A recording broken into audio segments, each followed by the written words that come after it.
Two university students living in a small apartment in Amsterdam. No budget, no audience, and not even showing their faces on camera. And right now, they're sitting on nearly 5 million subscribers, almost 500 million total views, and a private equity deal that valued their operation high enough that one of the biggest creator investment firms in the world wanted in. Nobody knows what they look like. Nobody knows their last names. They've deliberately made sure of that. They've never shown their faces on camera, never gone to a creator event, never done a face-to-camera interview. Not once. And here's the part that gets me. If you looked at their strategy on paper, a lot of it breaks every rule YouTube growth coaches teach. Posting twice a month, 30-minute videos, no personality-driven brand, starting in a foreign language market before pivoting to English. A channel that sat completely empty for 3 years before they uploaded a single video.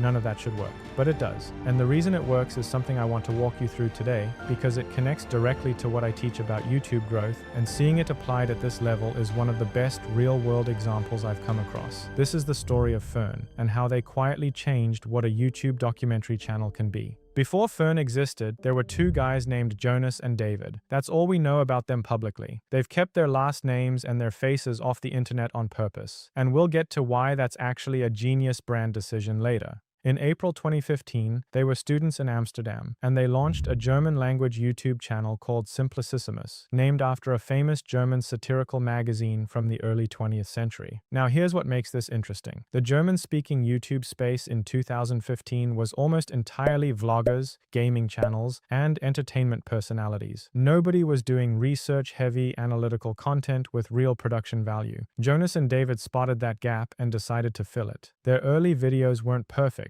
but the DNA was already there, because while everyone around them chased trends and followed personalities, they focused on building proper visual systems to break down complex ideas with custom graphics, clear data visualizations, and arguments backed by real research. And they kept building for years. That's the part most people skip over when they look at Fern and wonder how it happened so fast. It didn't happen fast. They spent 8 years getting good before the world noticed. By 2019, Germany's biggest public broadcasters came calling. Funk, a digital content network backed by ARD and ZDF, Germany's two largest public broadcasters, brought Simplicissimus into their ecosystem. Institutional backing, resources, proper legitimacy. The channel scaled fast, growing into a team of over 30 staff, pulling in more than 60 million views a year, passing 2 million subscribers, and becoming one of the biggest entertainment channels in the entire German-speaking world. But working inside a public broadcaster comes with limits, rules to follow, approvals to get, and a system that just doesn't move as fast as YouTube does. By 2022, Jonas and David had outgrown it. They left Funk, went fully independent, and turned their attention to something they'd been thinking about for a while: the English-speaking market.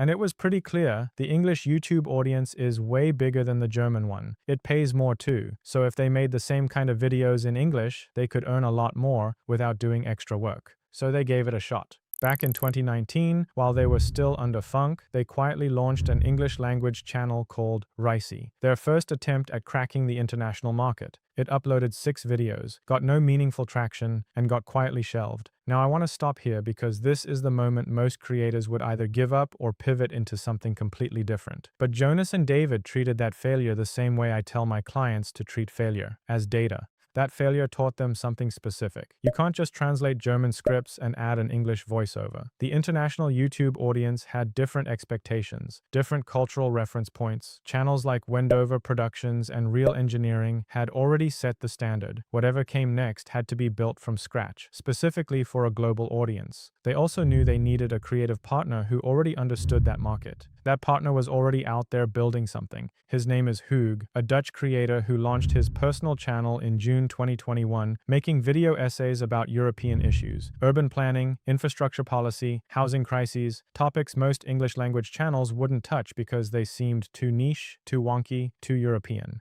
But what really made Hugo stand out was the visuals. While most creators in that space were just screen recording Google Maps and adding simple motion graphics, he was building full 3D versions of entire cities in Blender. You weren't just looking at maps, you could see buildings from angles that don't exist in real life, and move through neighborhoods with camera shots that felt more like a film than a lecture. Hoog crossed 100,000 subscribers by 2022. His work had started catching the attention of people who cared deeply about visual storytelling, and at some point Jonas, David, and Hoog connected. The exact details of how that happened aren't public. The whole operation has always been deliberately opaque about internal decisions. But what is known is that on September 24, 2020, a YouTube channel called Fern was registered. And then nothing. For nearly 3 years, Fern was a ghost, just a name with no content behind it. From September 2020 to July 2023, the channel sat completely empty. Whatever they were building in the background, they were in absolutely no rush to show anyone. On July 11, 2023, they finally uploaded. Their first video was about one of the most disturbing aviation disasters in modern history. A co-pilot who locked the captain out of the cockpit and intentionally flew an Airbus A320 with 150 people on board into a mountainside in the French Alps. The topic was compelling, but that's not what made the video stand out. Look at that. Custom 3D environments built in Blender. The aircraft cabin recreated down to the seat layouts. Alpine terrain modeled with topographic accuracy. The flight path traced through three-dimensional airspace with cinematic camera movements. And the way he talks matches it. Calm, steady, easy to follow. No constant, wait till you see this every few seconds. No forced cliffhangers before ads. It's just simple, clear storytelling with real facts at a pace that trusts you to stick around without trying to pull you in. This is 8 years of production evolution from Simplicissimus, combined with Hoog's ability to turn spatial concepts into something cinematic. Together, they'd created something YouTube genuinely hadn't seen before. The first video didn't go mega viral overnight, but subsequent uploads slowly built an audience, and the range they showed across those early videos was a big part of what made it work.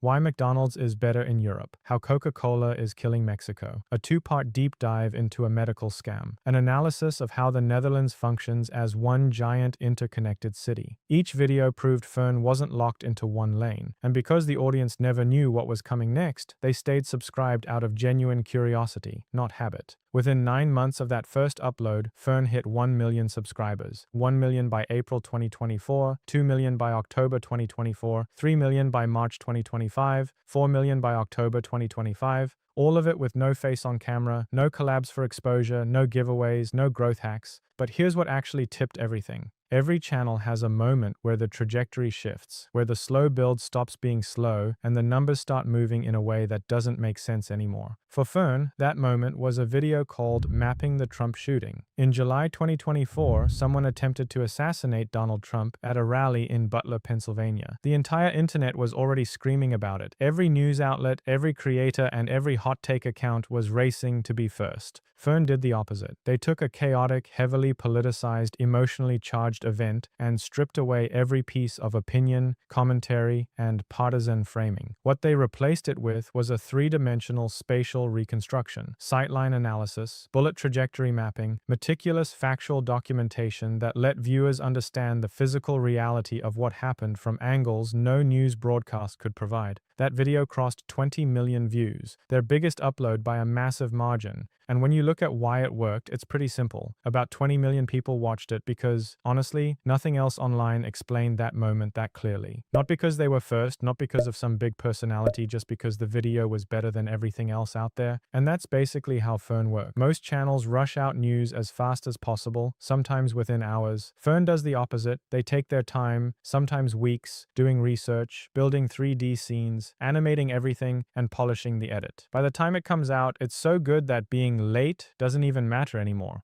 The audience isn't coming to Fern for breaking news. They're coming for the definitive visual explanation that makes them finally understand something they thought they already understood. That's an incredibly powerful position to be in, and it creates a flywheel. Every video that performs well trains the algorithm to push the next one harder. Retention holds because the quality holds. YouTube keeps recommending them, the audience keeps growing, the next video launches to an even bigger base than the last one. Now, researching channels like Fern, understanding what makes them work, finding outliers, spotting patterns, that's a big part of how I help my clients grow. And the tool I use more than anything else for that research is vidIQ. vidIQ shows me a channel's view per hour data, their outlier scores, keyword performance, and everything I need to understand why a video is working and whether it's worth studying or replicating. When I'm breaking down a channel like Fern, vidIQ is open in the background the whole time. The link sitting at the very top of the description gets you your first month for 98% off. Or just go to murrayfrost.com/vidIQ. That offer is only available through my link. You won't find it anywhere else. Numbers like 20 million views and 5 million subscribers don't come from 3 people and a good idea. Behind the videos that millions of people are watching sits a production operation that most viewers would never guess exists. The combined team across Fern and Simplicissimus reached over 60 employees, not freelancers on a project basis. Dedicated full-time staff spread across more than 20 countries. Full-time researchers spending days on a single topic before a word of script gets written. Script writers going through multiple revision cycles. 3D artists building entire environments from scratch in Blender, sometimes Unreal Engine 5. Motion graphics designers, editors, compositors, sound designers. A creative director overseeing the visual identity across both channels. An executive producer managing the editorial pipeline. And every single environment they build is built from nothing. The aircraft interior for the Germanwings video required completely different work than the urban landscape for the Netherlands video, which required completely different work than the rally grounds for the Trump shooting reconstruction. Each environment took skilled artists days or weeks to build, light, and animate. There is no shortcut that produces that result.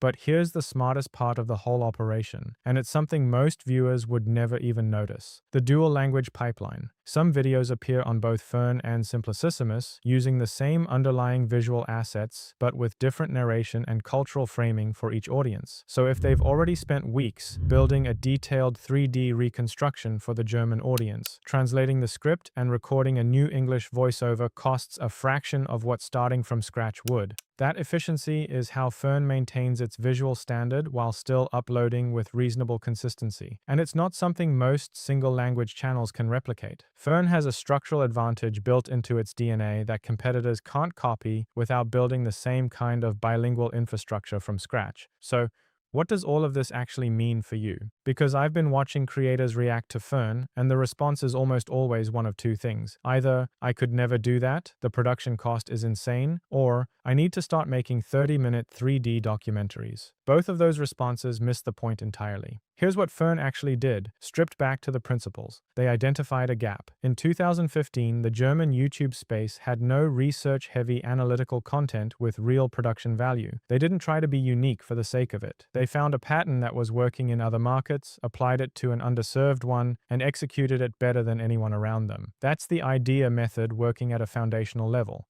They treated their failure as data. Ricey failed in 2019, so they spent 3 years figuring out exactly what the international audience needed before trying again. Most creators make one attempt, get no traction, and pivot away from the idea entirely. Jonas and David kept refining until they had something that could actually compete at the level they were targeting. They bet on quality over frequency, 31-minute videos twice a month. Every YouTube growth guide will tell you to post consistently and often. Fern proved that if every video earns its runtime and delivers something genuinely better than everything else available, upload frequency becomes almost irrelevant. YouTube rewards watch time. Long videos with strong retention are exactly what the algorithm wants to push. They built a brand that couldn't be cancelled. The anonymity isn't just a quirky personality choice, it's a structural decision that removes the single biggest risk factor for creator-led businesses. There's no person to attack, there's only the content. And they found their outlier. The Trump shooting video got over 20 million views, not because they got lucky, but because they'd built an infrastructure capable of executing at that level when the right topic arrived. The outlier didn't create the channel created the conditions for the outlier. You don't need a $500,000 Blender pipeline to apply any of this to your channel. Find the gap in your niche that nobody is filling properly. Build quality that's genuinely better than what's already there. Treat your failures as research, not rejection, and when your outlier comes, have enough infrastructure behind you to capitalize on it. Fern is proof that YouTube rewards substance over personality if the substance is packaged well enough. Nearly 5 million subscribers, almost 500 million views, 2 people whose faces nobody has ever seen. They built one of the fastest growing documentary operations in YouTube history, and they did it by making videos people couldn't walk away from. Now you've seen what Fern built and why it works. The obvious question is whether you can get anywhere close to that without a 60-person team and years of Blender experience. And the answer is more interesting than you'd think, because AI tools have gotten to a point where creators are producing 3D-style documentary animations that would have been impossible without a full production studio just 2 years ago. I've been testing the best ones. Click the video on screen and I'll show you exactly how I make Fern-style content with AI to save time and